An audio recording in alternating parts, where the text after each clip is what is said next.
Face the music.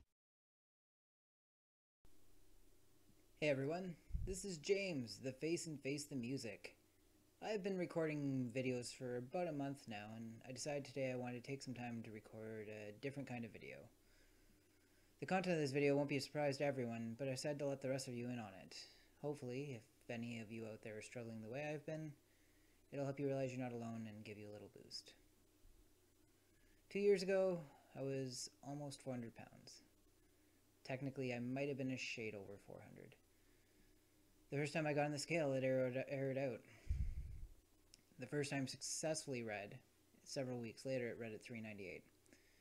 So there I was, 400 pounds, and I was about to turn 30. And my wife and I were talking, and she and I both always struggled with our weight, and she asked how I felt about it. And I was only a few weeks away from being 30, but I told her that I didn't think I was going to make it to 30. I couldn't go up or down a flight of stairs without getting winded, and it was super embarrassing. Every day, I would follow my coworkers up the stairs at work, and then struggle for 30-40 seconds to hide the fact that I was out of breath until we parted ways and I was safely alone back in my seat at my desk. I had actually decided a couple months before, that something had to change, but I didn't know where to go with it. I'd gone to Comic-Con with a friend of mine in May, and I had gotten my picture taken with Kevin Sorbo. Now, for those of you not old enough to remember who he is, or know who he is, he played Hercules in the 90s, and he was gracious and friendly, and he spoke to us about a charity he was working with to promote physical activity amongst children. But secretly, that moment was eye-opening for me. This was a man who had obviously spent the hours it takes to get and stay in shape, and I was ashamed of myself. So I wanted to change, and not for the first time in my life, but I didn't know how. Oh, I made it past 30, and I was bordering on depression, and every few days I would say, today's the day. Today's the day I'm going to make the change, and I would start with breakfast, or I would skip breakfast, because I thought, skip a meal, and you save the calories for that meal, that's a way to lose weight.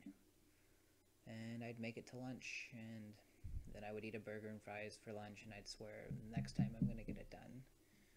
This went on over and over again until around November of that year, when my wife found a new gym that centered on weight loss. So she talked me into trying a class, and I hated it.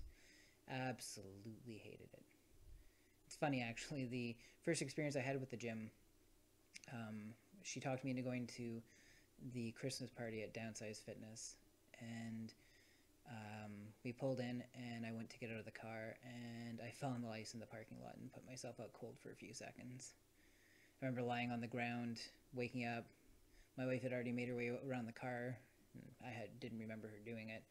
And I looked over to the one side at the bank across the street, or across the parking lot from the gym, and there was a woman staring at me, and then she turned around, went into the bank, didn't ask to see if I was okay. So starting off at the gym, I already had a bad taste in my mouth and a chip on my shoulder. So then I tried the free class, and my wife was convinced that it was going to be one and done, that I was done with it after that. And I think something was different at that point. I don't know what changed. Maybe it was just the idea that people thought I was going to give up, but I did a second class, and then another, and before long I signed up and became a member. And the first thing I learned when joining the gym is something that I guess is common sense to everybody. I mean, I think we all know this, is that your food is paramount. You can lose weight without working out if your food is right. So I adjusted. And I stepped onto the scale. This was a few weeks after my first class, and I saw the 398. And I joked that, hey, at least this time it didn't air out, but I was mortified. Then something weird happened. You see, in the past, I would have beaten myself up. I would have gotten angry with myself for getting to that point, and I would have gotten sad at that point, and then I would have jumped right back into food to cheer me up. But for some reason, I didn't do that this time. So I kept going. I cut out only a little food at the beginning, and I started logging my food, which I cannot stress how important it is if you're trying to lose weight, that you start logging. Because I used to wonder, how did I get as big as I did? I would think, I don't eat much. I don't eat as much food as other people do. And then I started logging and I realized that, yeah, a lot of days maybe I was right. And I mean, by right, I mean I was only eating 3,000 calories a day, so it didn't make sense for me to be 400 pounds. But some days I was hitting 10,000 calories because it's not how much you eat, it's what you eat. So I got my food under control and I started going to the gym twice a week. And 398 became 375, and 2,800 calories a day became 2,500 calories a day. Then the gym became 3 times a week, and 375 pounds became 350, and 2,500 calories became 2,200. Before I knew it, a year had passed, and I was 274 pounds. And that's when I made my mistake. All along, the owners of the gym, Martin and Bree, had been warning me that you can never think that you're 100% in control. Because as soon as you think you're in control, you're going to find out that you're not. But rather than learn from those who had already done it, I decided I knew better, and on New Year's Eve, after weighing in for the last time of the year and having lost 124 pounds, I had my first binge. We were celebrating. My wife, my best friend, and I went out for wings, and as they delivered the 6 pounds of wings we'd ordered amongst us with fries and deep fried pickles and other stuff on the sides, I started to laugh. My wife asked me what was so funny, and I said, "Can you imagine if they come over and ask us what we're celebrating?" So a cheat night turned into a cheat week, then a cheat week into a cheat month. Then it became, as long as I don't go over 300 pounds again, I'm golden. I'm still, I'm practically maintaining. Then I got back on track, then off again. The yo-yo starting all over again. So it's been a year and 4 months since I weighed in at 274 pounds. I got myself back on track at Christmas, but got stuck at 281 pounds for 2 months.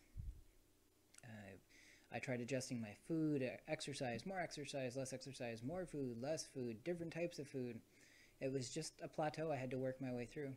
But then finally, this morning, I was able to say, here I am at 274 pounds again. Everything after this is new territory. And then my wife, being way more clever than I am, said, you should make a video. The name you came up for your channel can mean a lot more than you flicking your face to make music. And she's right. It's time for me to face the music. And it's time for me not to beat myself up again over the loss of 16 months. There are a ton of cliche things I could say to you guys at this point here, like, the stuff that's been said to me all along the path. You don't fail until you give up, or it's never too late to start again. But the reality is, it's up to each and every one of us to forgive ourselves, and then to get up, dust yourself off, and keep going. So for anyone that's facing a similar journey, I know it's daunting. It's scary. We have the fear of what happens if you do, what happens if you don't. You're scared to fail. It can freeze us in place. But it doesn't have to be a sudden drastic change. That's the wrong way to do it, frankly. It works for some people, but it won't for most. You can do it like I did. So you treat it like a garden hose. If you kink the hose, try and stop the water flow instantly, the pressure starts to build. And then you have to hold on to that pressure, and that's how you keep it done. But if you use the tap and you gradually decrease it, the effort is greatly reduced. Okay, so it's not the greatest of analogies, but you get the idea. Start by logging your food, see where your weak spots are, and then see if there's a way you can get around them. If every Friday you go out to the movies and you eat popcorn, then maybe you can gauge your food better during the day so you can make up for those calories. It's going to come down to your personal preference and what you can give up and what you can't. Then you spend months phasing in the changes. It may slow your progress. What people also have to understand is if you're gaining a pound a week and then you change it so you're gaining half a pound a week, that's still progress. Then you change it so you're not gaining any weight, and then losing a half a pound, then losing a pound a week. You phase these changes in over months, and it doesn't have to be such a daunting task.